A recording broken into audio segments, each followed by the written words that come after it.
स्वर्गीय हमारे राम से एक बात बतौले रह है।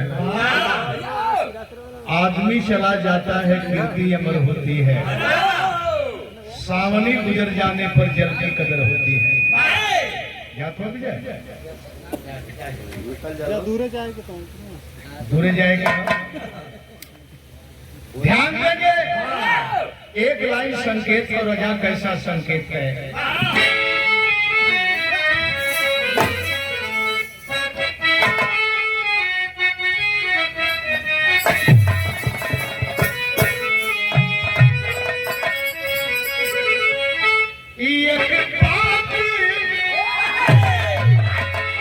दिन का ही भावार्थ है इस लाइन में। एक बात मरी सजनी कठियाला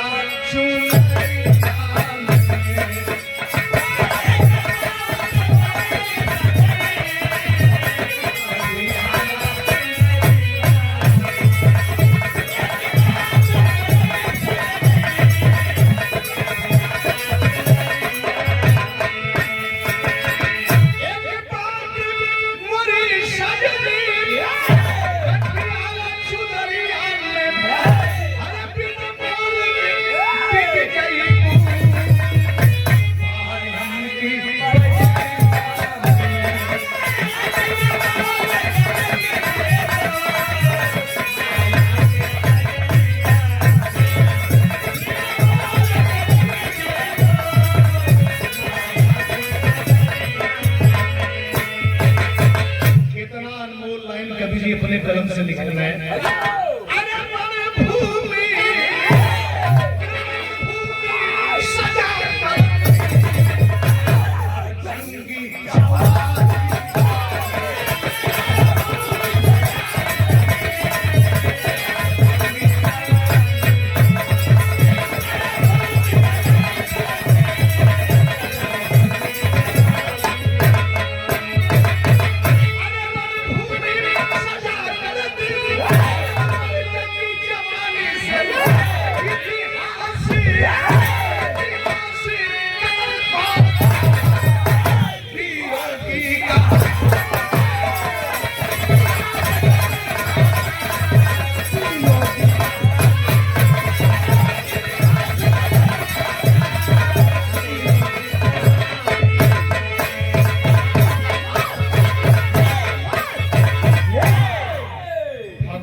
नारायण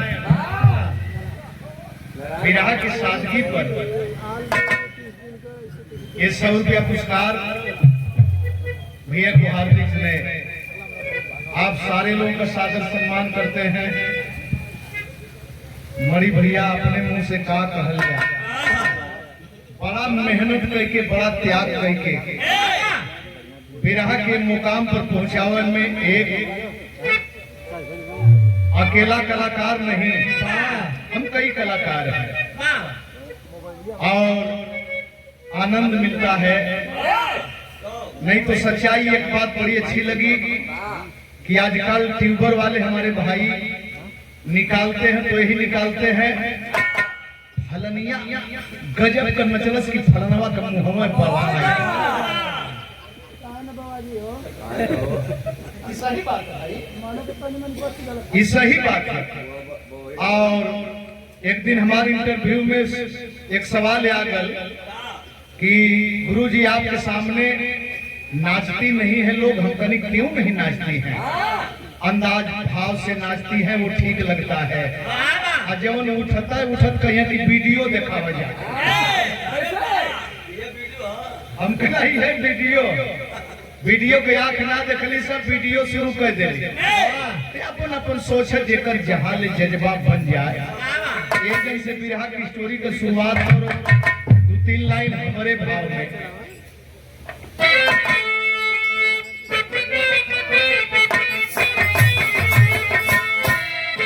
चंदन से बढ़ के होती,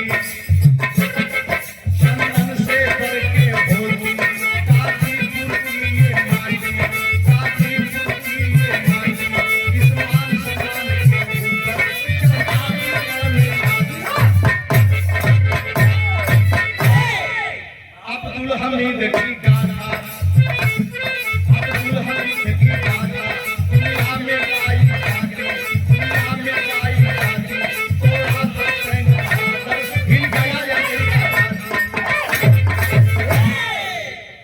आप एजेंट से उठाए।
हारमोनियम ढोलकिया हमार बचा के अपने में फारा बरबर करा। ये दोनों साले झुक नहीं सकते पुष्पा।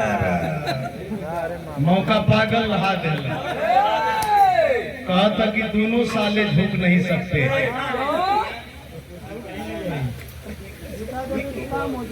भैया हमारे विक्की बाबू 50 पुरस्कार, बहुत बहुत धन्यवाद।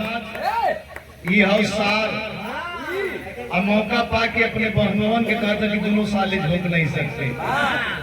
लहा दिल हमारा सार ना कि पूरा देश भर का सार आवा आवा आवा कहाँ जाता लड़का आवा तो इकरा कुरवा में से बढ़िया चुन ला सवेरे हम बता देवे। आवा आवा अच्छा ठीक है भैनवा से मनवा है तो हमके उठा के फेंक देवा बैठा जान गए जान गई कि गामा पहलवान का सार हुआ हमारा। गामा तोरे बाबू का नाम ना लेनी है, गामा पहलवान अंतरराष्ट्रीय जे के वो हराई न खोल विराह के भाव में आ जाए। भैया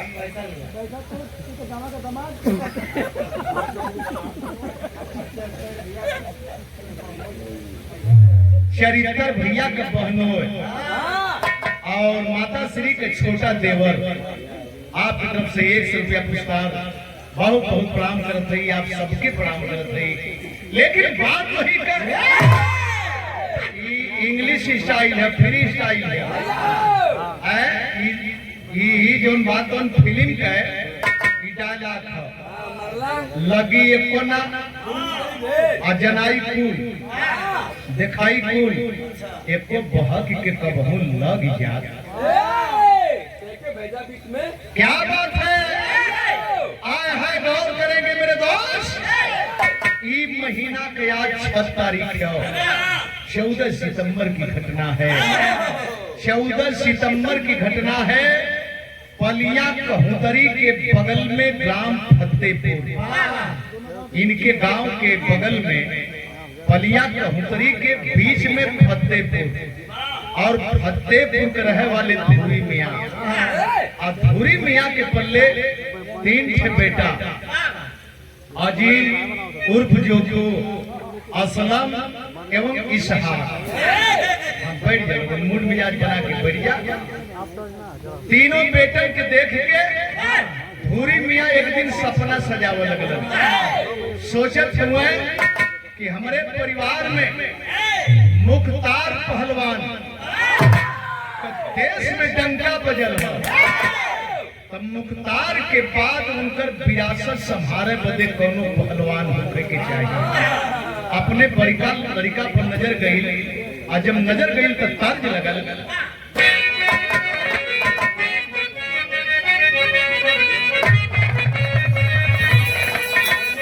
तौबा कैसे है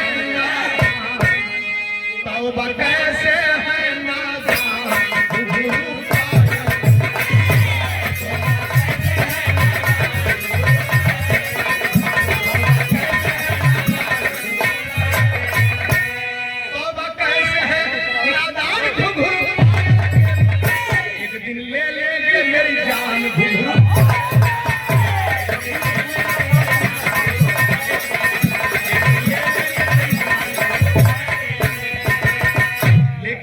सोचत उन तीनों बेटवन के देख के सवेरे सवेरे देख बेटा कोई अब्बा जान सपन सजाए हैं।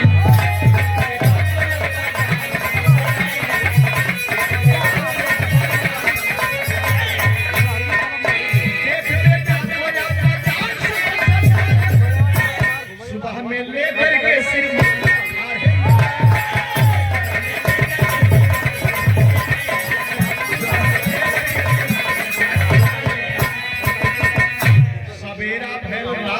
सोचता है नींद ना लगल। हेलो मुख्तार पहलवान का बिरासत, जबकि वो इलाका में कई अखाड़ा चलल। जरगों में सिराज पहलवान है और फतेहपुर में मुख्तार पहलवान राम नगीना पहलवान है। भड़सर में कैलाश राम का अखाड़ा। और आगे बढ़ेंगे तो पूर्व विधायक कालीचरण राजभर के परिवार में भाई विजय राजभर का अखाड़ा।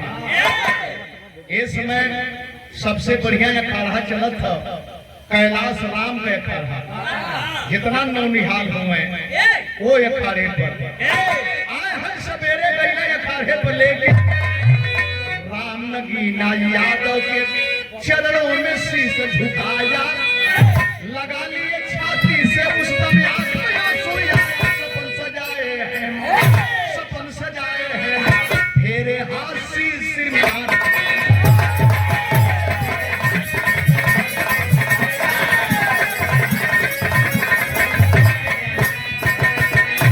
अच्छा तो वो अखाड़े के उस्ताद फतेहपुर के अखाड़े के उस्ताद राम नगीना यादव, राम नगीना यादव के सामने ले गए गला ही लड़का की संपत है और मुख्तार के लड़ावला एहू लड़का के लड़ावा छाती से लगौले, आंख में आंसू आ गया।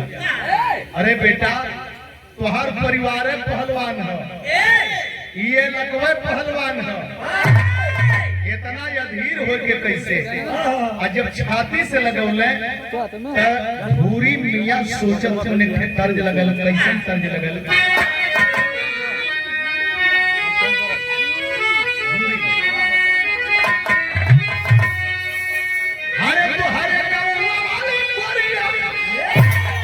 जब जवान होई अरे सयान होई हमारे गाँव वाले लड़कों से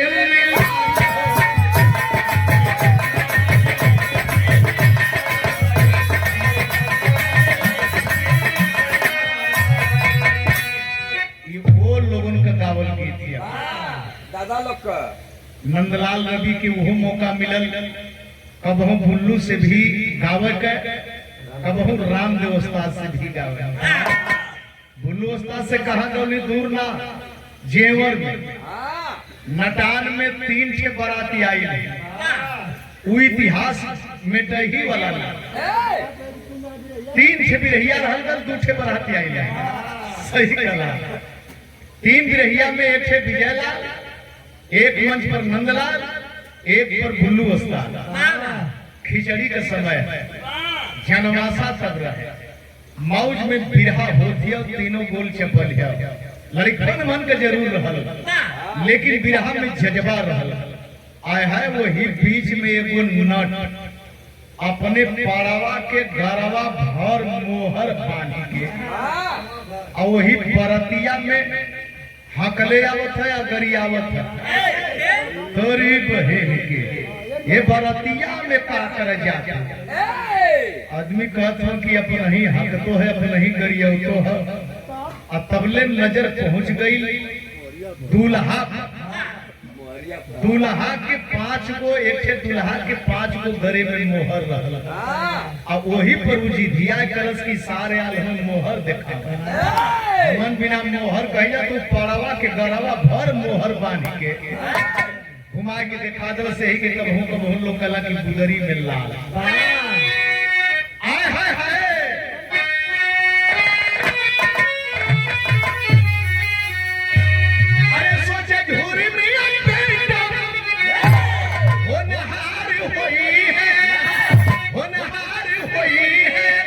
होनहार बिजुली गाजीपुर के दूसर मुख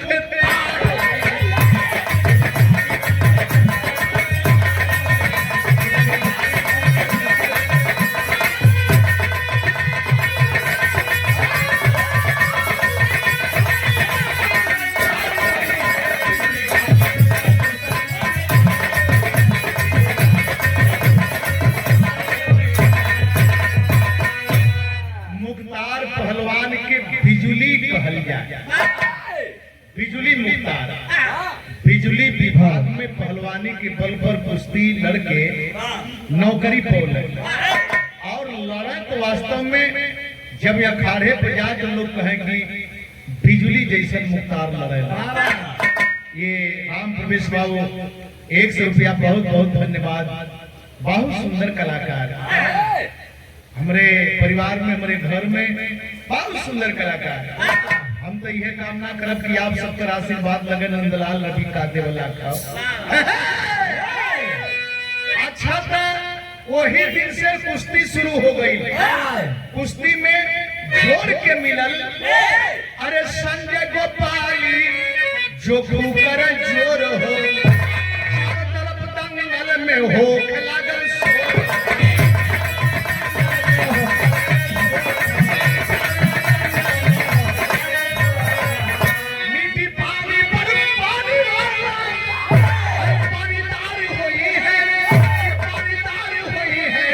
बिजुली गाजीपुर का दूसरा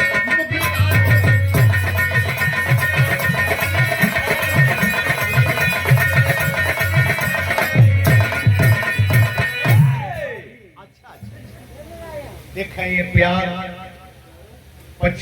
सूरत देख लेबा फोटो में लेकिन आवाज ना सुनाई दे। बहुत बहुत प्रणाम करत रही। लेकिन हाई देखे संजय राजभर बीरबलपुर के और गोपाली यादव मीरपुर के। गोपाल यादव लेकिन गोपाली लिखल है। गोपाल यादव मीरपुर के अभी 3 छे पहलवान जोखू पहलवान संजय राजभर गोपाल यादव एक जोड़ के इतने ना राम निवास यादव कवि जी भी वही जोड़ के सुभाष यादव पहलवान वही जोड़ के मंचल चंचल राजभर जौन मंचल शहीद हो गई पुलवामा में चंचल शहीद हो गई वहीं से क्यों नहीं है श्यामा हुआ पहला दिन है मत भैया बता दे करा यही हमारी तो ट्यूबर लोन के बंद करा दे लिए। तो इस सारे पहलवान एक जोड़ के पहलवान अब चर्चा चारों तरफ होखे लगल और पहलवान धीरे धीरे भर्ती होखे लगल है। 1991 में सीआरपीएफ के भर्ती निकल आज सीआरपीएफ के भर्ती में लाइन लगौल जोखू पहलवान भर्ती हो गई है। जब जोखू पहलवान भर्ती हो गई है तो गौर करेंगे घरे खबर आई तो घरे के लोग हालात में हुए संकेत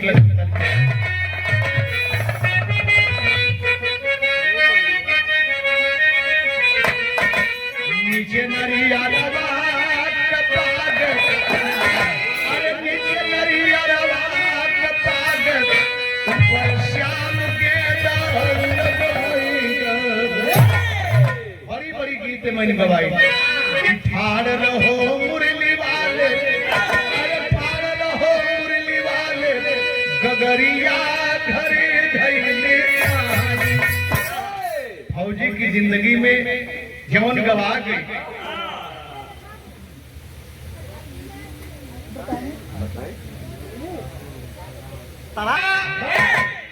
भर्ती भइले के बाद ड्यूटी लगल।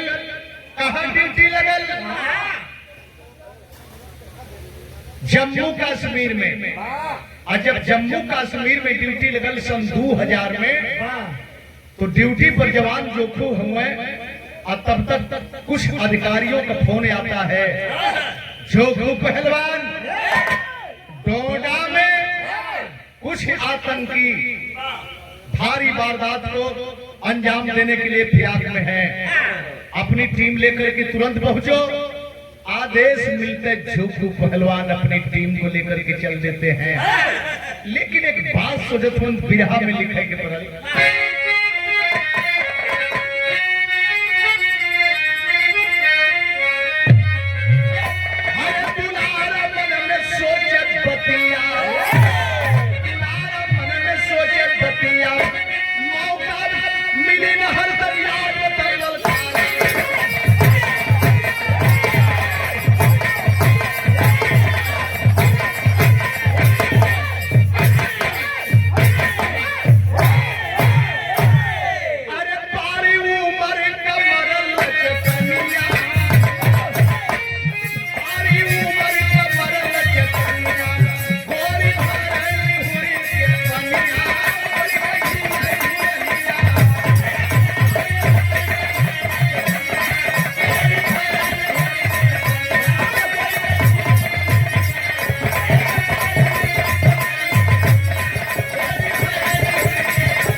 शौलरी कई रूप में के गावल गए।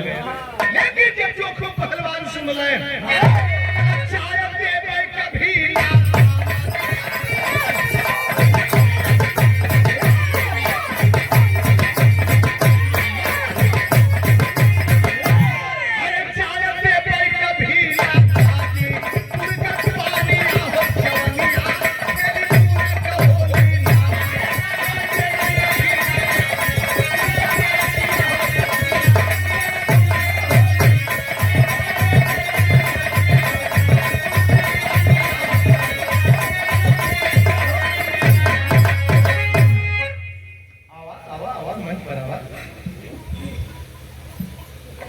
में जब सपा बसपा के सरकार बनल उमैन मंत्री 42 के बुलौले नसूरी के पता ना रहे कि नंदलाल माने कुछ होला।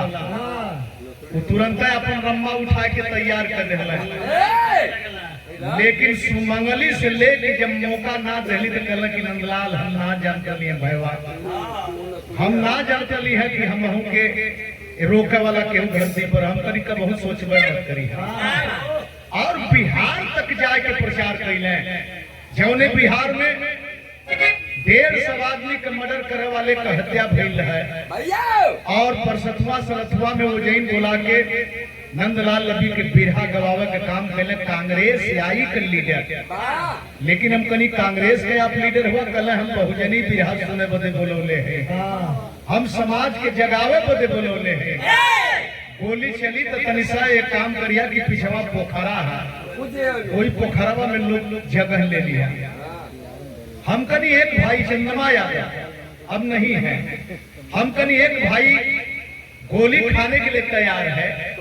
हम गाजीपुर से आए हैं पोखरा में ढूंढने के लिए चंद्रमा यादव के साथ में शहीद हो जाएंगे तब कहला कि साबस बहादुर। और कोचस तक लिया के लोग यादव मोड़ तक छोड़े। रात भर बिरहा भइल तो बड़ा संकल्प बड़ा त्याग हो जहाँ जौने रूप में ढला भटका मत। जब सावित्री बाई है तो मन सरस्वती माई कहा सुरसान का करनी चूंकि जहाँ हूँ वही जगह अपन काम करी जवान कैले का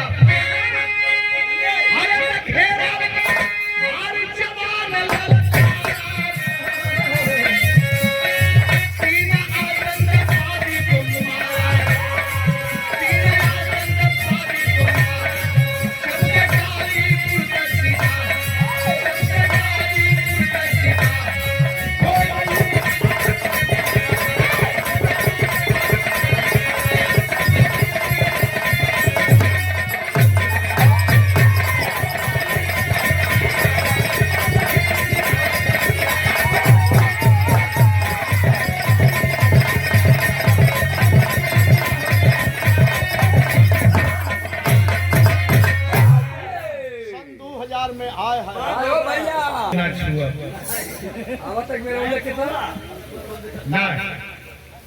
आखिरकार दौड़ा करके 3 आतंकवादियों को मारा। लेकिन सफलता तो बड़ी अच्छी मिलल, लेकिन यही जन नसीब बिगड़त थी।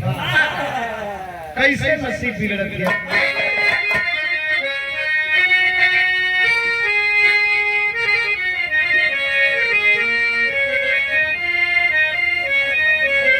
पौआ फिसली गई,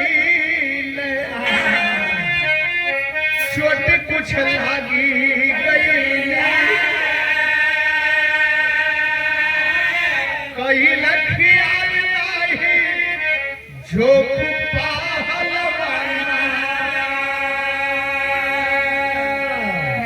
मरल रियाज रहल, पियल बदाम रहल, देहिया में जान रहल, दिहल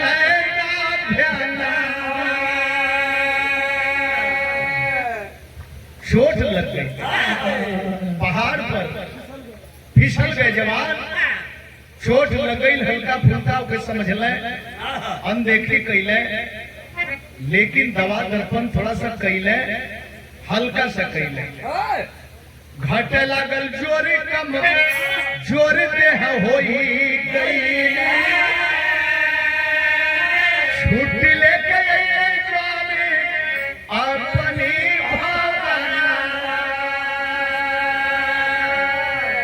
छुट्टी लेकर के जो खूब पहलवान, अब तकलीफ बढ़े लगल। जब ठिकात ना हो तो सोचे लगल कि घरे का हवा पानी लगी अच्छा हो जाए। आज जब घरे अइले, आखिया में आंसू भर के बाबू बोले पतिया हो, यही अपना खत नहीं के ध्यान हो सुगाना।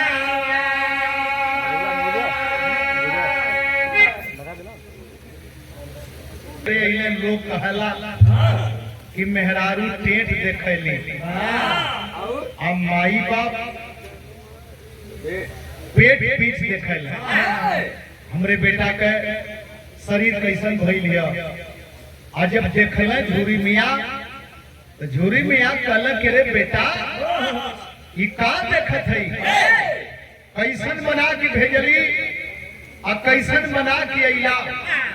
लेकिन एक बात कहल पिताजी अपने बेटा जो पहलवान से कहल का,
हम ध्यान न देली कितना कमाला, कितना खर्चा करेला, का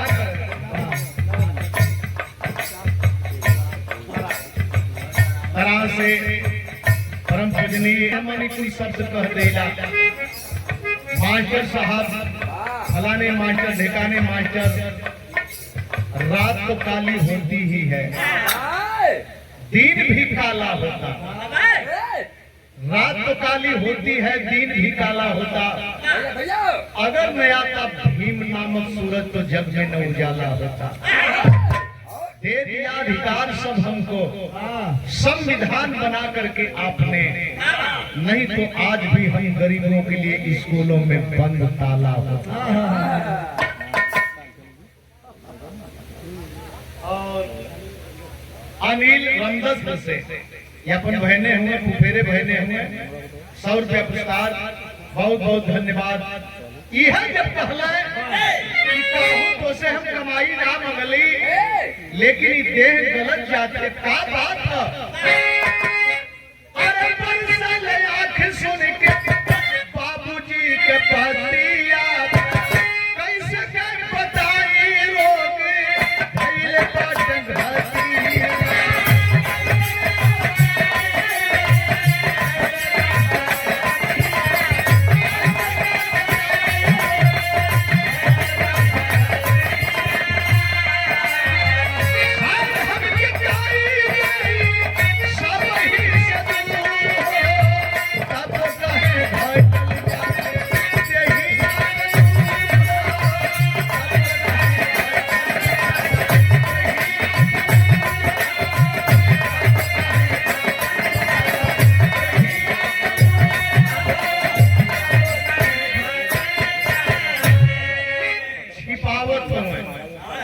कैसे अब्बा से बताई, कैसे अम्मी से बताई कि हम कोनो रोग से ग्रसित हई।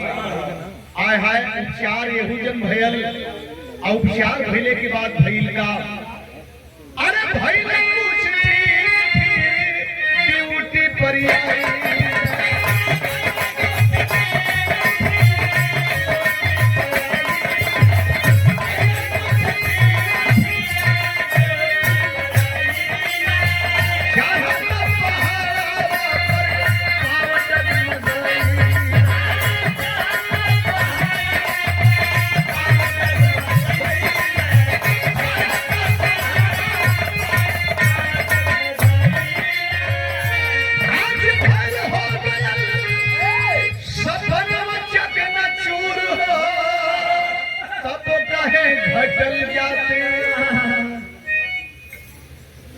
ड्यूटी पर गईले के बाद भैया हो बाबूजी, यही 14 सितंबर को पहाड़ पर चढ़ते समय आए हैं पैर डगमगाए लगल, पैर डगमगाए लगल, बेहोश होके गिर गईले।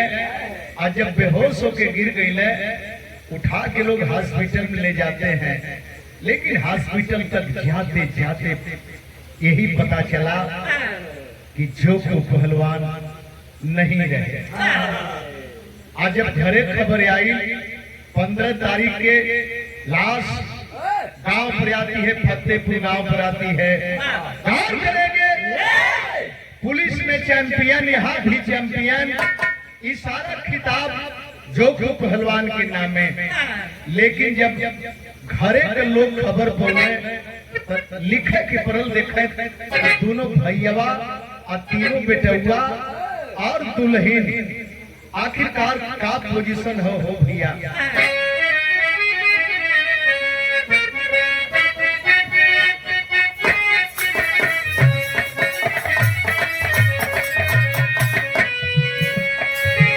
असल में सहाय करो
मंजूसा में बंद करके दरवाजे पर अइले।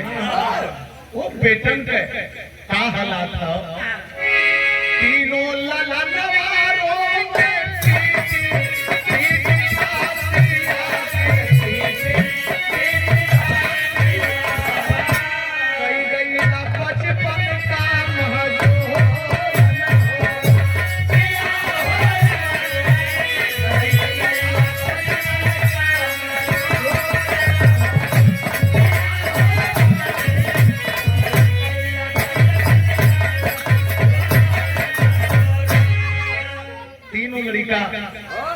करीब में जाके रो गई है, कहला कि पापा आप तो चल गई, लेकिन हमहन का बचपना ही कमजोर हो गया। आगे हम तो हरी मतीन कैसे बदल जाई। बड़ा दर्द भइल, बड़ा तकलीफ भइल, लेकिन जौने दिने 15 तारीख के 15 सितंबर के मंजूसा से लाश निकाल करके सारी व्यवस्था करके अपने धर्म के मुताबिक देखें लोग करत का हुए पहपट लगल हो भैया। बहादुर फोन कैले रोज फोन करत हुए। हम कही का बात बहादुर कैसे रोज हुआ कलम लिया हो, जोखू पहलवान ना रहा। हम कहली कि कौन जोखू, सब हकीकत का पता चलल। हमहू के सोचे के परगल और सोच के कहे के परगल की कवि जी अब देर कम में बात कहा। अरे हम ना कुछ करे लायक हई, तो कम से कम शहीद के शहादत पर कुछ गाय तो हमन सकत है आए हैं। लेकिन जौने समय जनाजा सजावल गए उस समय का हालात का है।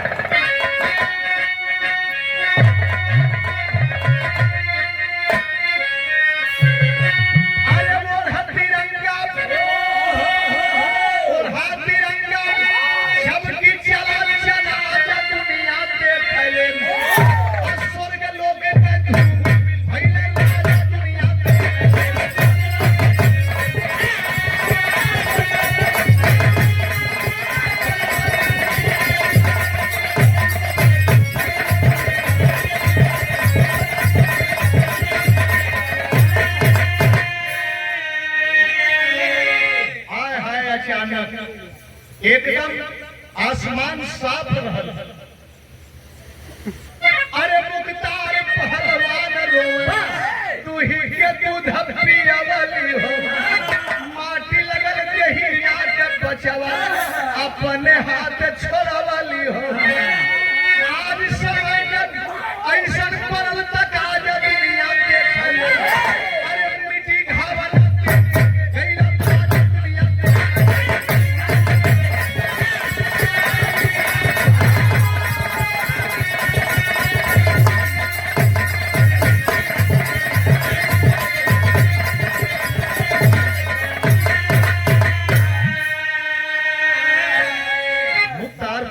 आज भी जिंदा है, जिन्हें बिजली पहलवान की उपाधि दी गई। आए हाय मेरे दोस्त, मैंने बताया कुछ क्षेत्रवे पहलवान कहा। मोती पहलवान चौकिया के टीटी और पंदानी चली होती। एक से एक पहलवान। और ये समय बतौली की कैलाश राम के अखाड़ा पर एक से एक लड़का, कोनो AK-47 तो कोनो AK-56 हम नाम धैले हुए, कोनो ग्रेनेड है और कोनो अखाड़ा पर गईले के बाद एक बार हलचल तब मची जाले। लेकिन पहलवानी के बल पर हाँ बताओ जाते ही, अब बताओ जाते ही पहलवानी के बल पर अगली बार बिरहा डोले रही श्याम नारायण यादव के, वही गांव का पहलवान श्याम नारायण के साथ साथ गोपाल पहलवान वही गांव का शहीद हुए। जो आर्मी में थे ये गोपाल पहलवान और श्याम नारायण, ये दोनों पहलवान आर्मी के सिपाही थे। अगले साल जो बिरहा गाई गई थी पुलवामा में, वही श्याम नारायण पहलवान इधर जो है ये पुलवामा के समय नहीं वो कौन था, ये पायलट अभिनंदन की ताक में हम लोग बॉर्डर की तरफ देख रहे थे और इधर से दुश्मन जो है घुसने के लिए वार कर दिए। उसी बीच में श्याम नारायण यादव कई जवानों को मार करके शहीद हुए, जो कभी मिटने लायक नहीं है। जानते हैं शहीद कैसे हो गए? 3-4 को मारे, वो तो लहूलुहान थे। एक मिला मुहे के बगल पेटपुरिया लेटल है, राइफल होकर हाथे के करीब में हो, लेकिन ऐसे अंगुली है। सोचल कि कहीं गोली वोली लगल है कि ना लगल है। आखिरकार लेटल हो, चली सब देखी, यह तो भूल हो गई। जाए के बहिया पकड़ के हे तरह के सोचल घुमाई और तब ले तर तर तर तर तर तर तर तर तर तर तर श्याम नारायण पहलवान धोखा में मार दिए आए हाय। लेकिन एक चीज लिखे के पड़ला, आज माई हो बाबू हो चाहे केहू के घरे के बात हो है, केहू परिवार के घर के बात हो है,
उस मौके पर डॉक्टर वीरेंद्र यादव समाजवादी पार्टी के विधायक जंगीपुर कितना दूर है मौके पर पहुंचे। अभी अभी हाल में 2-4 दिन हुआ है। माननीय गाजीपुर के राजनीति के गौरव अफजाल अंसारी साहब मौके पर पहुंच करके संवेदना व्यक्त करने के लिए अपने साथियों के साथ हुजूम के साथ गए थे। क्यों नहीं जाएंगे? एरिया के गणमान्य लोग चाहे किसी जात बिरादरी के हो, धर्म से जात से परे हो। यही चीज हर चीज को आप धर्म में बांट सकते हो, जात में बांट सकते हो, लेकिन सीमा को कोई न जात में बांट सकता है न धर्म में बांट सकता है। अगर किसी बहादुर से पूछा जाता है सीमा सरहद की रक्षा करते समय तो किस जात के हो भैया, कहां के रहने वाले हो, तो सबसे पहले उसका जवाब होगा कि हम भारतीय हैं और हमारी राष्ट्रीयता भी भारतीय है। न हम हिंदू है, न मुसलमान है, न सिख है, न ईसाई है। उसकी सोच होती है, इसी को लोग नहीं बांट सकते। और यही बाबा साहब ने अमर दे करके गए कि बांटने वाले बांटते रहेंगे, टूटने वाले टूटते रहेंगे। जिस रोज हमारे लोग कौन है सीमा सरहद पर, एक गरीब के बेटा तो है। देश की सुरक्षा में हम गा रहे हैं, बजा रहे हैं, बोल रहे हैं, बतिया रहे हैं, तो किनके बल पर बोल रहे हैं, बतिया रहे हैं? जज्बा लेने वाले दूर से जज्बा लेते हैं, हम ये कर देंगे, हम वो कर देंगे। कभी वर्दी पहन के दिखाई देते हैं, तो कभी हाथ में असलहा लेकर के दिखाई देते हैं। थोड़ा सा सरहद पर 10 मिनट खड़ा करके जवान अगर हट जाते तब पता चलता कि पत्थर पर और कंकड़ पर, कांट पर रहने वाले कैसे होते हैं। और घटल भैया हमारे संगे घटल है बॉर्डर पर, बाघा बॉर्डर देखे गए अमृतसर गाय के मास्टर साहब कहने लोग की तनी सा देख ला आ गल हुआ तो मौके पर वही गाड़ी 2 बजे है। आज जब बाघा बॉर्डर पर जब गए तब बबूरा हाई बन बबूरा गाजल है। हमें लघु शंका भइल, पैंट पहले ही सोचली कि तनी सा लघु शंका मिटा ले। जब ऐसे चैन कैली तबले अंदर से आवाज आई, और जब नजर गई तो पेशाब ऊपर चढ़ गई। मैं बड़ी बात बता रहा भैया, सच्चाई है, मन से बोल रहा हूँ, अपनी बात कह रहा हूँ। जब नजर गई तो पेशाब ऊपर चढ़ गई, हमने तुरंत ऐसे कर दिया। हमने कहा कि साबस बहादुर, साबस। हम गाजीपुर उत्तर प्रदेश से पंजाब की धरती पर गाने आए हैं। तो आप जैसे जवानों की बदौलत गाने आए हैं।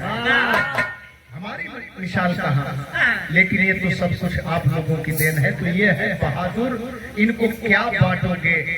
लेकिन मेरे दोस्त वो समय भइल का, अरे संजय को पालियों में भर के नजरिया,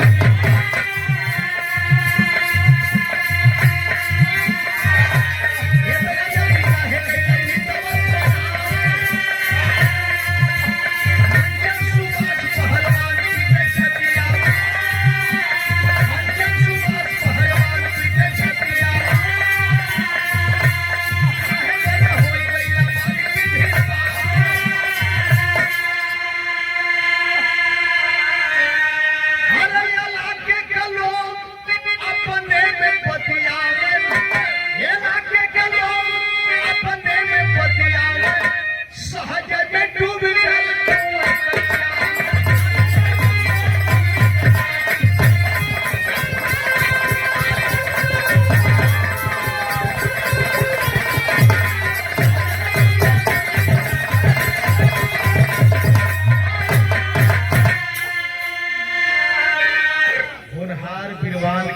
चिकन पास और केहू के बेटा हो अगर होनहार हो, केहू के बेटी हो अगर होनहार तो ओकर तारीफ करे में जबान दबावे के ना चाहिए।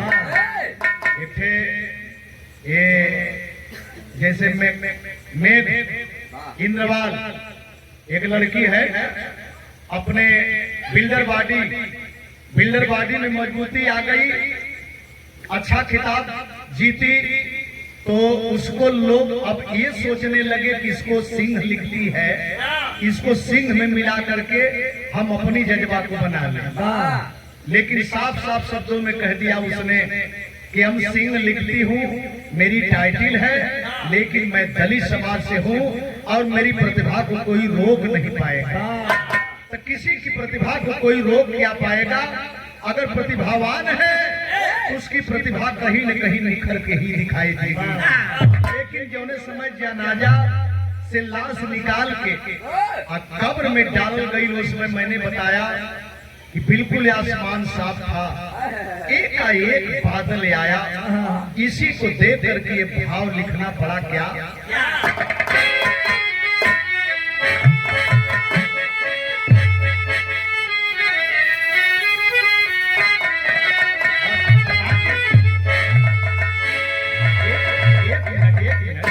एक में सार ये बिरहा है, ये बिरहा का सार।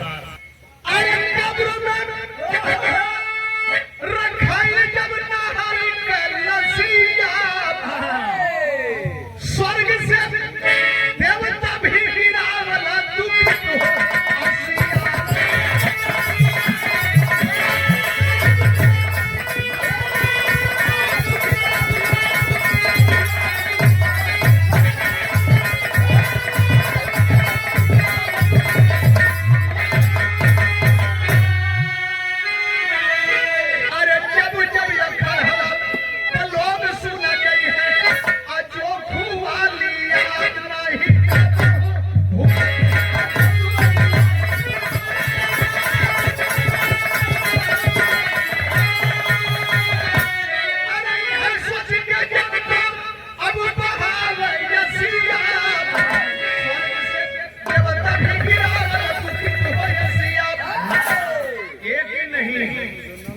सौभाग्य है वो गांव के, वो गांव का सौभाग्य है, का सौभाग्य है।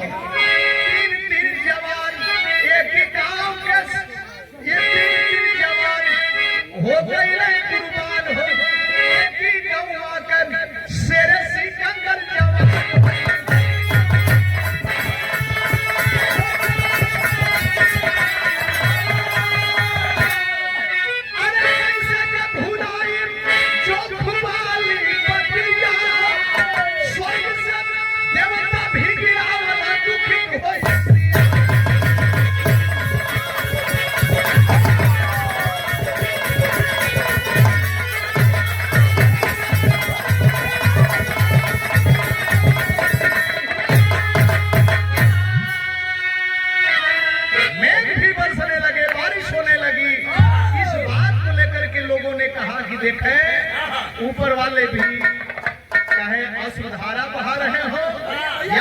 के फूल बरसा रहे हो। गुरु बिहारी गुरु गणेश खत्म हुआ सिमल चंद्रिका करने के सब बच्चन से प्रेम हुआ। अरे दुलारा सोचा मन में पति आओ नंदलाल को